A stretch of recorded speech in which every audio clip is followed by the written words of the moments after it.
You're America that should really concern. Oh, Rick, this is going. What a Debbie Downer here, right out of the gate.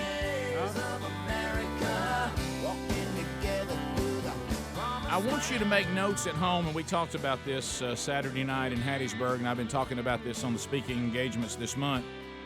You know, there was a time when you heard stories like this, and it would be Connecticut, it would be Massachusetts, it'd be New York, it would be somewhere in the liberal parts of California. But we're hearing stories now, Houston, Texas, where the mayor tried to take up sermon notes, creepy, from pastors. And now, places like Alabama, Mississippi. And today this one comes out of Mississippi. And some people are saying, could this be the musical note heard around the world when Americans finally wake up and say, what in the world is happening to our country? And this comes fresh out of Mississippi. People who were there said they couldn't believe what they were seeing. But, Bubba, it really, you can't water it down. We had a high school band that was ordered off the field at Mississippi's Brandon High School. Why? Because they played the hymn, How Great Thou Art, as part of their halftime show. Ordered off the field, no halftime show. It said that the Rankin County School Board and district office are very saddened students will not be able to perform their halftime show that they worked so hard on this summer. They said that there had been a court order, I guess from a 2013, where a student sued the district over a series of Christian meetings that had been held on school property, which, by the way, is not a violation of the Establishment Clause. Why can't we stand up and win this thing constitutionally? I'll tell you why, because we have judges that don't know the Constitution. The district later settled the lawsuit and acknowledged they had violated the students' First Amendment rights. No, they didn't, by the way. They did not. Now, the judge, Rick, U.S. District Judge Carlton Reeves, ruled that the district had violated the agreement after a Christian minister delivered a prayer at an awards ceremony. Judge Reeves, who was appointed to the bench by who? By Presidente Obama. Write that down. Came down hard on the school district, ordering them to pay thousands of dollars in fines. He also warned the district that future violations would cost them $10,000. The only problem is the judge is constitutionally wrong. He's wrong. I think now more than ever look. Let me be clear. As a believer, as a Christian today, I do not want our government establishing a religion. No. I don't want that because I don't know who would be establishing that religion and what their flavor of the month may be. So we move from that. We're all in agreement of that. But what is establishing a religion? To me, ISIS establishes a religion. That's right. Not establishing a religion doesn't mean you're going to be free from any mention or hearing of it. They want to completely, and that's really what this gets to. This is part of the atheist movement and they want a world that is completely where their ears, they can walk around all day and never hear anything that has to do with our beliefs. Well, that's not what the Constitution says. It says we will not establish a religion they have to follow. Nobody's holding a gun to their head. Nobody's holding a bayonet to their head. Nobody's chopping their heads off if they don't convert. But that doesn't mean, but what that First Amendment says is that Congress shall pass no law preventing our expression of our religion. Okay? So we're not establishing a religion, but you are breaking the Constitution now because you won't let other people freely worship the way they want to. And that's all it is to it. It's very, very simple, Rick. The Establishment Clause simply says what Bubba said and nothing else. We're not going to have a Church of England. There's not going to be an official church that the government runs and tells everybody they have to be or you're killed or imprisoned. Okay. And that's anything else. And, again, I hate to keep going back to this because it actually makes sense, and I know for some of y'all can't process that.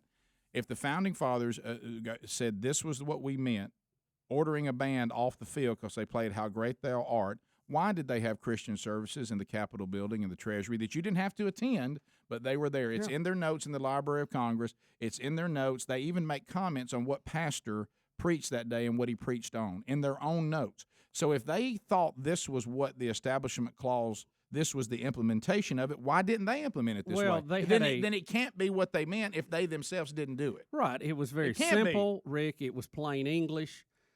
And look, I will even say this. If we want to talk about misinterpretation, we've misinterpreted it to be free from religion. It actually was, or it should have more correctly been interpreted, that Congress will not establish a denomination. That's right.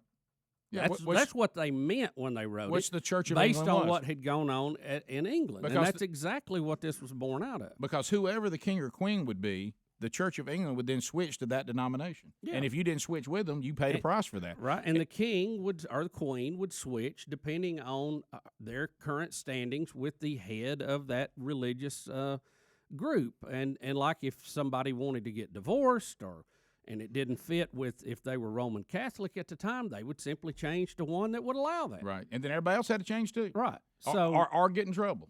And you see how ridiculous that is. So it never was meant for the citizenry of the United States to walk around all day and be totally immune from the belief system of those people who do believe.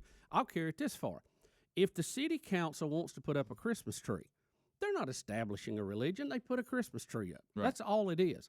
Now, when they come to your house, they get you out on your knees and they say, accept Jesus Christ or we're going to cut your head off. That's called establishing a religion by force. Right. That's what they were trying to prevent. And the government do, and they didn't want that. And now we've turned it into this garbage. And why Christians are not standing up and finding, I mean, there's legal teams out there that are fighting the fight for you, saying this is not constitutional. Well, they went on to say it was kind of a beautiful moment, though, after the ban. Now, keep in mind, you've lived long enough in Mississippi. You've lived long enough. This is the state of current America, unprecedented, that in Mississippi, the government ordered a marching band off the field because they were playing How Great Thou Art. That is your current America. And I don't know what it's going to take to wake some of y'all up. That's the current state of this country. But they said the audience there for the game began to sing the song themselves anyway, and most people said it was a proud moment. So now the This crowd is captured on just an iPhone camera. So they just sing it anyway. Yeah.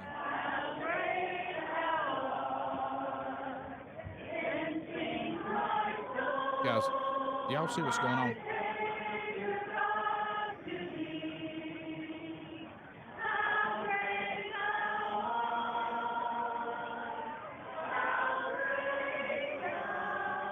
As one said, we may be pictured as toothless, barefoot, uneducated people around the country, but we're far from that. I'm from Mississippi, and I'm not ashamed to take a stand. But really, and I appreciate the audience doing that because they're answering to something bigger than the government. But this is the current state of the government, and how we've allowed this to happen is it's really I'm aghast. I'm cowering in the presence of a holy God that never has really just sat around and let these Planned Parenthood videos, this kind of garbage, redefining marriage. I just got to tell you, if he's already on record on his resume, he has not let these things go.